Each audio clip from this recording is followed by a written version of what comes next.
Hey, this is Tim Ripper Owens, and you're listening to Backstage Access, where the real show begins. You need to lead me to salvation. There's not much more that I can take. So we rebel. Hey, this is Chris with Backstage Access, and we are super excited to have one of rock's premier vocalists here with us today, none other than Tim Ripper Owens. Welcome, Tim. Well, thank you for taking the time to talk with us today, because we do appreciate it. Yeah, no problem at all. So let's talk about the three Tremors. First of all, tell us how the three of you kind of got together and how the concept of having three vocalists first took off. Well, you know, obviously it's been an idea that's been around for a while, and I had done this kind of idea like in South America with Udo from Accept and Blaze Bailey and Mike Mascara, and I also did a tour in America with Jeff Tate and Blaze Bailey. But Sean Peck, one of the singers, said, you know, gives me a call, he's a friend of mine, and says, let's do a record. I'm going to do a record with three singers and you know, do it right. And that's what really won me over, because all these other things are always just you know, go out and do your back catalog and your history, which is fun. I have a blast doing that. Right. This idea was, let's make a record. So it was really cool that's, you know, and obviously that's what happened. Right. Now, tell me a little bit about the name, the Three Tremors. I mean, obviously, everybody knows the Three Tenors, the opera singing trio. So who kind of came up with the name, and is it an intentional play on that? Well, you know, originally there was an idea from back in, I'm not exactly sure when. It was a quick idea from Rob Halford and Jeff Tate and Bruce Dickinson. And, you know, they put it in the press that they were thinking of doing a thing called the Three Tremors. Never happened, and nothing ever came of it. And so, you know, I think Sean thought to himself, well, you know, it was a great idea. It was a great name. It was a great idea. It's never been used. It's available. You know, nobody owns it. You know, nobody owns it. So I think, you know, I'm not even for sure when this might have been. Maybe 20 years ago they were going to do it. Okay. But, you know, it never happened. I think Sean was just like, listen, this thing's sitting there. No one's used it. I mean, why not take that idea that they had and bring the legend, you know, alive? Absolutely. Why not? Now, you talk about the album. So you guys got together and made an album, self-titled debut, and that's been out for a week and a half or so now? Yeah. Okay, so tell us a little bit about the overall sound of the album and how it kind of came together. Well, you know, everybody who knows me knows that I'm always putting some kind of album out. I'm always recording music. And the thing about this record, the reason why I wanted to do it after hearing it and talking to Sean, is it's going back. It's a classic. You know, it's not a commercial record by any means. It's a straightforward metal record, power metal record. You know, high notes, power vocals, and it's, you know, it's a little different than a lot of the stuff that I've done.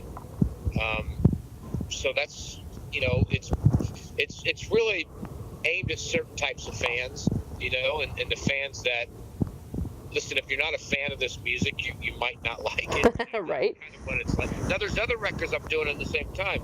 I have one coming out called Spirits of Fire with Right. Caffrey from Transparent Orchestra, and, you know, produced by Roy Z, and you know, that one is more of a Judas Priest Sabotage kind of record. So I have all these different things. One more record coming out, just while I'm shamelessly plugging it, is called A New Revenge, which used to be called Project Rock, which has Rudy Sarzo, Kerry Kelly, and James Kotek, and it's more of a straightforward hard rock record.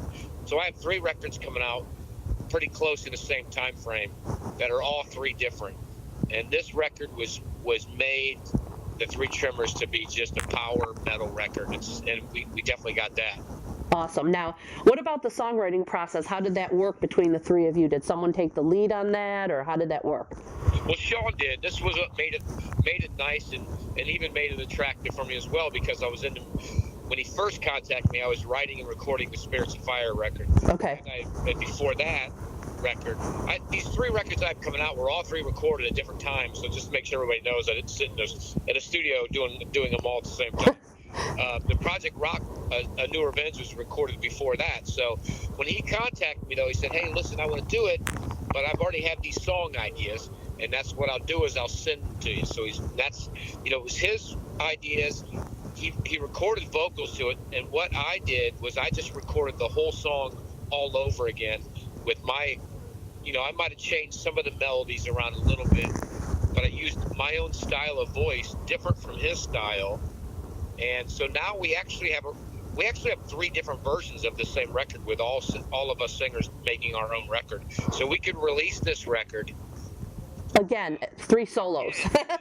3 different. Now, what was great then is that he went to the studio with David, the guitar player, and they produced it, mixed it, and then figured out which vocals to use. Maybe I sang different here, so let's use Tim's vocals instead of mine. And so it wasn't like we went into the studio and recorded just little snippets of vocals. Right. But that's what's even cooler about it is we actually went full on at it. Right, and I was going to ask about that because that would be a difficult thing to do, as you're recording, to try to figure out who's going to sing what, change this guy's going to now do this part. So it all kind of came together in the studio, but during the putting together process, not actual recording. It would have been easier for Harry and I just to lay down little vocal parts, Right. If Sean said, "Here's what my idea is, you sing that and that," then it would have been a lot shorter studio days, and studio times in my studio. But I like the idea of Sean just saying, "Here it is, just sing." I don't know if that was his idea at first, but that's pretty much what it became. Just sing the song. So that's what I did.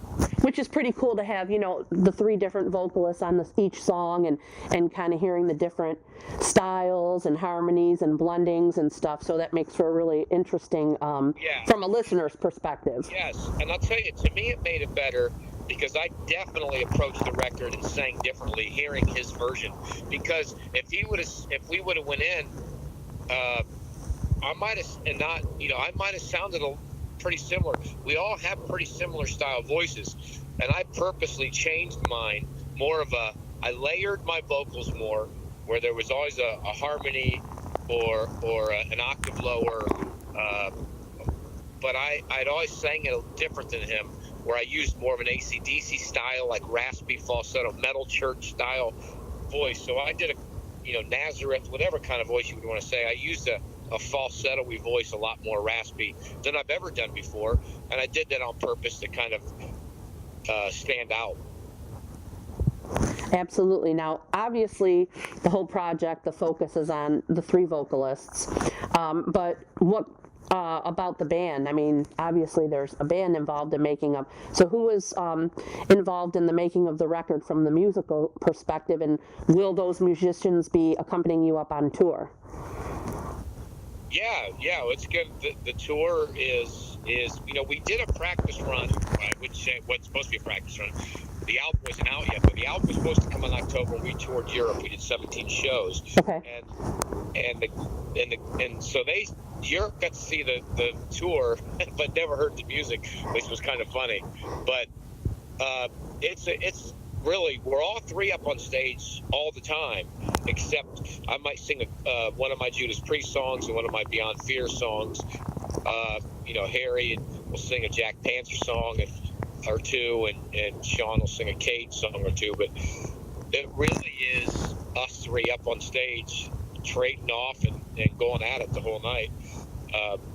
Still trying to remember what the heck we're supposed to sing in the first place. This is what does make it difficult, is after you do record the whole record, you're not sure what part we're using, what I'm singing, I'm supposed to be singing. But right. Yeah, so it's really us up there just going at it all night. Cool. And you did mention, like, individually you might throw in a song or 2 from some of your prior bands into the set list.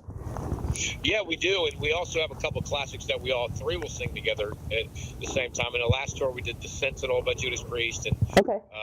We all sang Scream Machine from my Beyond Fear record. We all 3 did that, but yeah, we'll all sing. I did Burn in Hell for my Judas Priest record. So yeah, we all, but it's really compared to all the other tours I've done, this is really about the Three Tremors. It's about this record. Right. And you're going to do the whole album live in addition to those others? We did all 12 songs Cool. live, and then probably about, 6 or 7 other songs, I think. Okay, now since the album wasn't out when you did the European shows, how did the audience respond to the new material?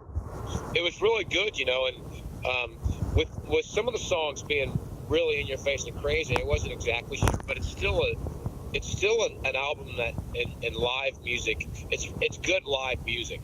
The crowds, there's a lot of parts where they get their fists in the air, and but they heard a couple songs because we had teased like Bullets for the Damned, and a couple of the songs we kind of put out there on the little lyrical videos and things, but that was about it. Maybe 2, maybe 3 at the most, but I know there wasn't much.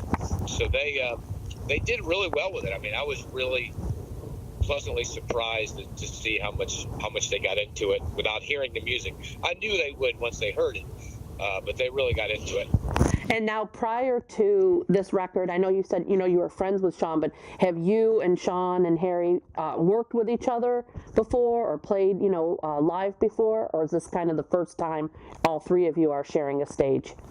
We did a little teaser once in San Diego when we were recording this record. Okay. Probably just got done with it, or we're close to getting done. I don't think we're totally done with it. I think it might have been done with my parts, but we did a show in San Diego where Sean's from, and I played a solo show. I used the Cage band members and the Three Tremors guys, since they're from there and fantastic, band guys. They backed me up, and I did a headlining show, and it was great because Sean and the Cage guys did an opening set, kind of a co-headlining thing. They played, and then we ended the night with playing 3 of the 3 songs together. 2, 3, at least 2. I know we did 2 of the Three Tremor songs with Harry there. So it was kind of fun that we kind of did that jamming, get a little teaser out, start getting people to talk about it a little bit. Cool. Now, are you guys anticipating this being an ongoing project? Would you like to do album number 2 and so on? Oh, I absolutely think so. And I'll tell you, it's funny because we really plan on touring. I'm actually holding us back on touring because I got some other things going on. Right. But we really should be touring even more. We probably could tour all summer long. If it was up to Sean, we'd be touring all summer long. And he's like, man, come on, you got to get these other things. But I had already had these other things in the work.